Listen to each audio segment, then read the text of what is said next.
Hey, what's up, Zinesters?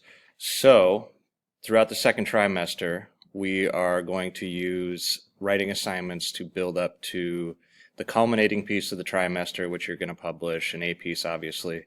That's a feature story or a feature article. And that involves a lot of different things. It involves interviewing, it involves learning how to write something that's structured that way, which is a kind of writing that we haven't really written in school before. So what we're going to do throughout the trimester is really lean deliberately on models.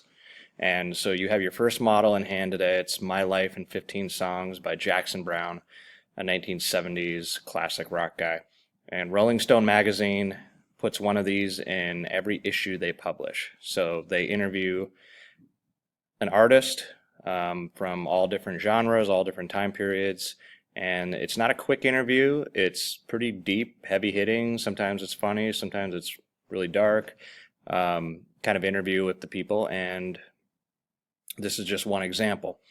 And I'm going to look at this in two ways with you. So I'm going to look at it and go through this in terms of aesthetics, because I would like you to model even the aesthetics of this one. So for example, the title, My Life in 15 Songs, that won't change other than it might be My Life in 5 songs, or it might be My Life in 5 video games, but just keep that basic structure, and then your name will be right here instead of Jackson Browne's. And aesthetically, you want the font to be large, just like this, aligned right. So that's what I mean by using the model really deliberately. Do everything that the model is doing. Also, I'm going to be looking at it structurally. How do they begin the piece? How do they incorporate quotes? What kind of or level of description does the writer use? All that sort of stuff. I'm going to talk through this.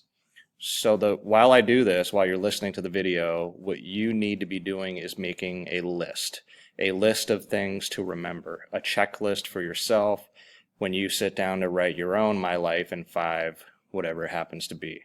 Otherwise, you're going to find yourself straying from the model, and that's really going to impact your score. So you want to take note of everything that I take note of, and you might take note of other things that I don't in this video as well. So here we go. I already mentioned the title. It's on a picture background, which that might be one thing that's difficult for us to pull off. I think as long as you incorporate an image that really ties in with the focus of this piece, you're going to be okay. You don't necessarily have to have it in the background like this. But then we have a divider line here, and then we have a subtitle or subtext that basically functions like the hook. First he found his voice, then he had to learn how to sing. So his trip from Nico to the top 40 to Occupy. So this follows the rule of 2 I's. I number 1, it's intriguing. So the first sentence is intriguing, it's a hook. The second I is informative, and we get a tiny little bit of summary about what we're about to read. The author is David Fricke. Again, you want to mirror the fonts as closely as you can, and your name will be right here, and it'll be right here. Onto the writing, we've got a drop letter, which is just making the very first letter of the piece really large. It's a nice little aesthetic move. And now onto the structure. So again, I'm going to read through this really deliberately and point out things that we need to remember. I've destroyed more copies of this, ... Jackson Browne says, grinning, as he gazes at the track listing on an old cassette, a bootleg collection of his early songs taped by Browne in 1967 as a demo for Elektra Records. So, first thing I notice is it begins with a quote. So we're jumping right into this piece. It's an interview piece. It makes sense. And I will also notice that it's present tense. So Jackson Browne says, not said. So that's 2 things.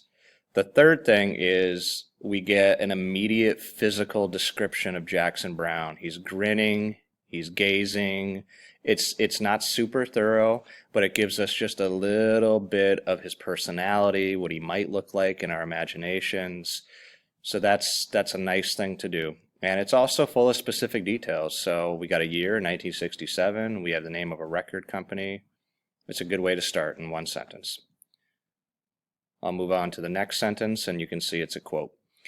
These were recorded in New York in the apartment of a producer, Peter K. Siegel, specific detail, says Browne, who was a teenager at the time just out of high school.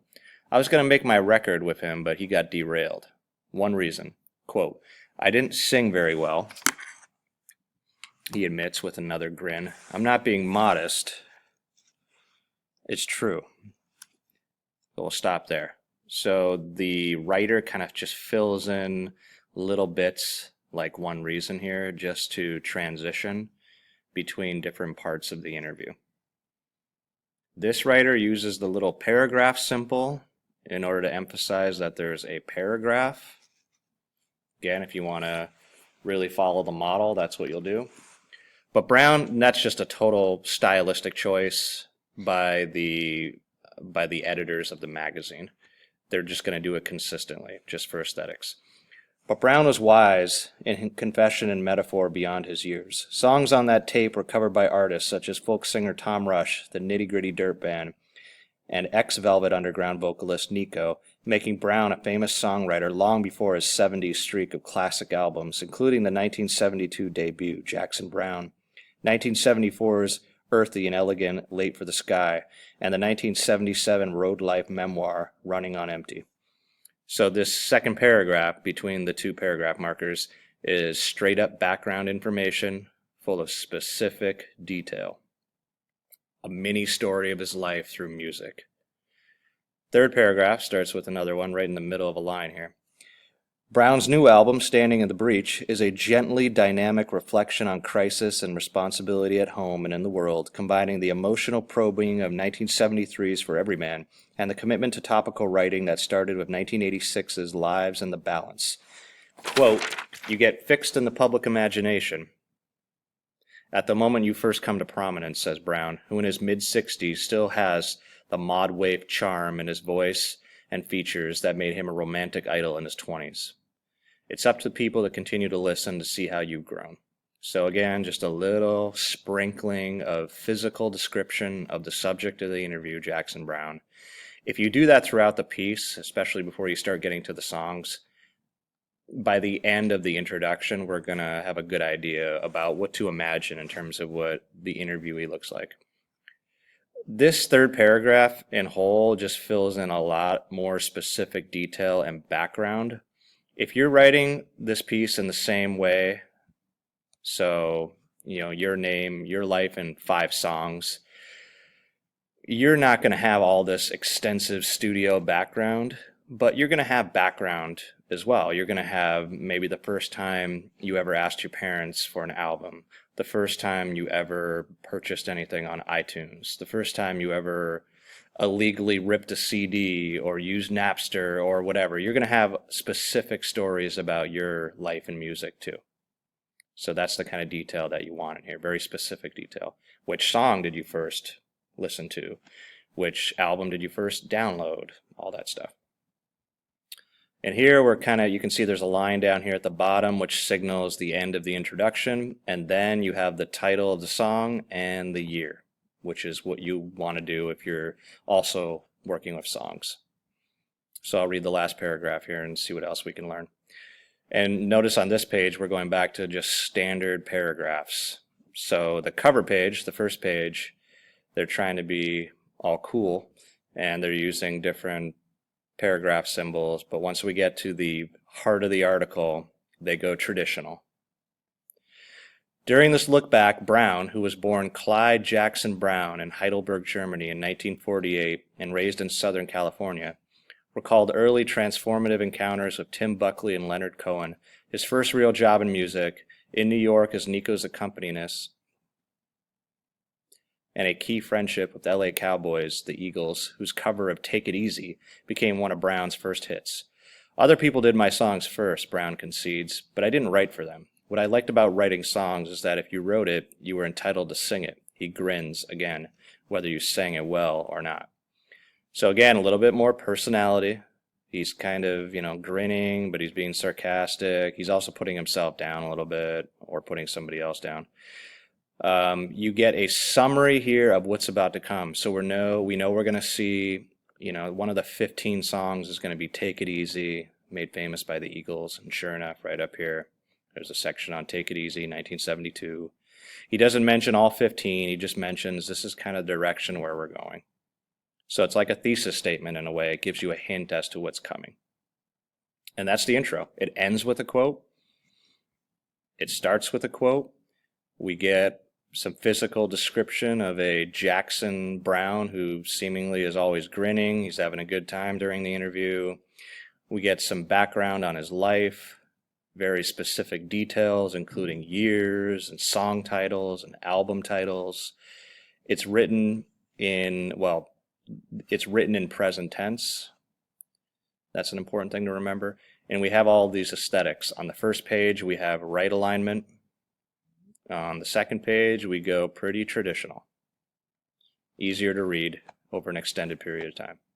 So I'm not going to read this entire page, but let's just read what one of these looks like. And maybe we can read Take It Easy right here.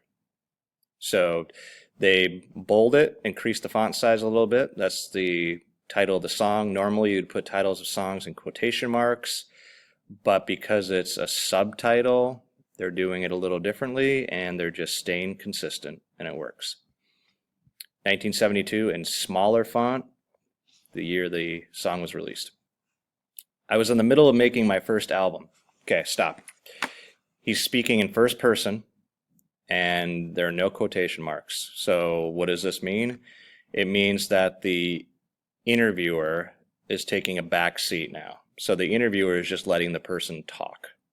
And that's what you're going to do, except you're the interviewer and you're the interviewee. And you'll notice that the writer doesn't really come into this at all. I was in the middle of making my first album, and it was taking so long, the engineer needed time off. So I went on this car trip in a beat-up 53 Willys wagon. The sound system was this enormous cassette player the size and a half of the Yellow Pages. The only cassette I had was Creedence Clearwater Revival's Willie and the Poor Boys. I got to Utah by the way of Winslow, Arizona, then my car died. I was picked up by these people I'd been partying with in Utah, these ex-Army MPs. I started writing Take It Easy in the back of their van. I got back to town, and Glenn Frey came to see me in the studio. Glenn Frey, by the way, is from Detroit, member of the Eagles. I sang this song for him. It wasn't done, but he wanted it for the Eagles. He kept calling me, quote, so now this is the interviewee quoting somebody else in his story. Is it finished? Do you want me to finish it? He added a verse and a chorus. I had standing on the corner in Winslow, Arizona, but I didn't even know what a flatbed Ford was. You need a guy like Glenn, who's a girl Ford Lord guy. Also, he put himself into the song. The girl, quote, slowing down to take a look at me. That's pure Glenn Frey. So I think an important part of this to note, outside of what we already mentioned, is that he describes the song. He shows how he connects to the song. So Winslow, Arizona is mentioned in the song. Why? Well, it comes from him, being there and traveling there. You are not going to be able to write the same thing. You're going to just say, when I hear the line Winslow, Arizona, it reminds me when we visited there when I was 5 and yada, yada, yada. So you have to mention very specific lines or phrases within the song. And down here again, girl slowing down and take a look at me is a direct quote from the song. So that's something you want to do occasionally too, is directly quote from the song. But overall, you're just showing a really personal, specific, detailed connection with the song, why it means so much to you. And this is Glenn Frey's take on the song he wrote, Take It Easy. And then it continues. There's no transition. We have an extra space. That's it. That just signals that, okay, stop, we're moving on. So his big hit here, Doctor My Eyes, 1972, you probably have all heard it. Just if you heard it on the radio, you would recognize it. He quotes the song. He explains why it means a lot to him, where the idea comes from. And then one of the last things I'm going to mention here is this right here. So a nice aesthetic touch to the article. You notice you got columns. This page is actually 3 columns. And just to break it up a little bit, the designers included a pulled quote from the section we just read. So something that you think is phrased really well, that readers are going to like, you pull it out of the article. It's right here. And you copy and paste it here.